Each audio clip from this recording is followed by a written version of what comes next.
Bu vatan kılıcımızın ekmeğidir. Anadır, babadır, yardır. Kurda kuşa yem etmeyiz onu. نوم یې مرد کلیچ خو افغانان او ترکان یې په سردار مرد پیژني.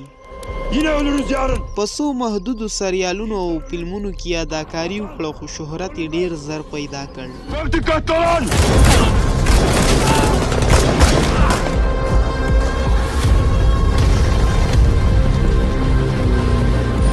په یو صحنه کې خبریالان ترې پوښتي ستاسې هر سریال او فلم ولې نظامي او پوځي بڼه لري؟ نوموړي ډېر جالب ځواب ورکړ.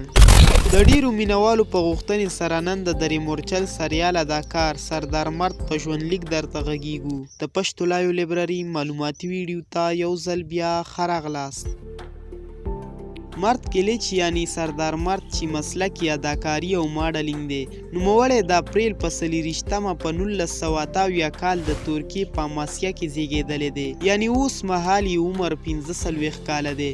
قد یې 1.9 متره لوړوالی لري. د خوښې لوبه یې فوټبال او همدارنګه د اس سورلۍ هم خوښیږي. د چکر لپاره یې د خوښې ځای بیچ یعنی د سمندر غاړه ده. لومړنۍ ثانوي او لوړې زده کړې یې په میرسپون اماسیا کې ترسره کړي. لکه څرنګه چې د نوموړي علاقه د اداکارۍ سره وه نو د همدې په پار له لوړو زده کړو وروسته د اداکارۍ زده کړو لپاره متحده ایالاتو ته لاړ. هلته یې د میلټن کاتسیلاس په لارښوونه د لاس انجلس بیورلی هیلز پلی هاوس د اداکارۍ ښوونځي کې زده کړې وکړې. مخکې له دې چې مرد کلیچ په ماډلینګ پیل وکړي په میرسپونسپور کې په مسلکي توګه د فوټبال لوبه پیل کړه. نوموړي زیات وخت فوټبال لوبه وکړه چې د ترکیې د فوټبال په لیګ کې هم ولوبېده. په 2002 کال کې د نړۍ غوره ماډل سیالۍ کې ګډون وکړ. په دې سیالۍ کې مرد کلیچ د غوره ماډل په توګه وټاکل شو. په 2003 کې هغه په خپل لومړي فلم ګوربت کیدنې کې کار پیل کړ.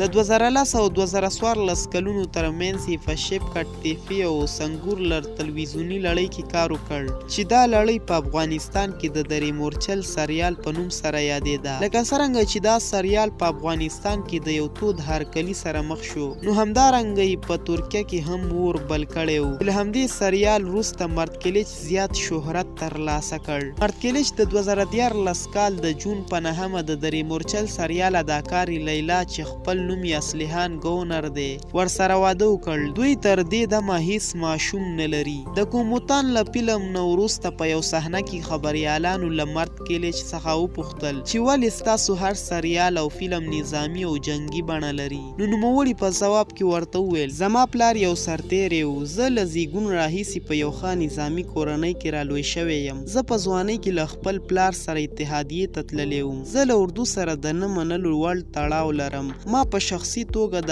18 میاشتو لپاره خدمت وکړ او په پای کې کور ته راغلم. لکه څنګه چې ما د رخصتۍ پلانونه جوړول نو یو کاغذ کور ته راغی. دوی ویلي وو چې په غره کې به د جګړې تمرین وي. له همدې امله زه بیا پوځ ته وغوښتل شوم.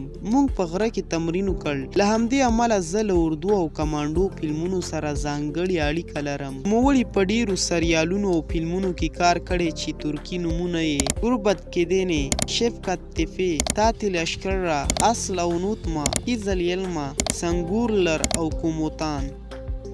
دا وه زموږ نننۍ ویډیو چې د زیاتو مینوالو په غوښتنه جوړه شوې وه. زموږ د چینل خپرونې ساینسي، تاریخي، څیړنیزې، سیاسي او فضایي معلوماتي ویډیوګانې وي. نو که ستاسې دا معلومات خوښیږي نو زموږ چینل در سره سبسکرایب کړئ ترڅو زموږ هره نوې ویډیو لومړی تر تاسو درشي. تر بلې معلوماتي ویډیو مو د لوی الله په امان.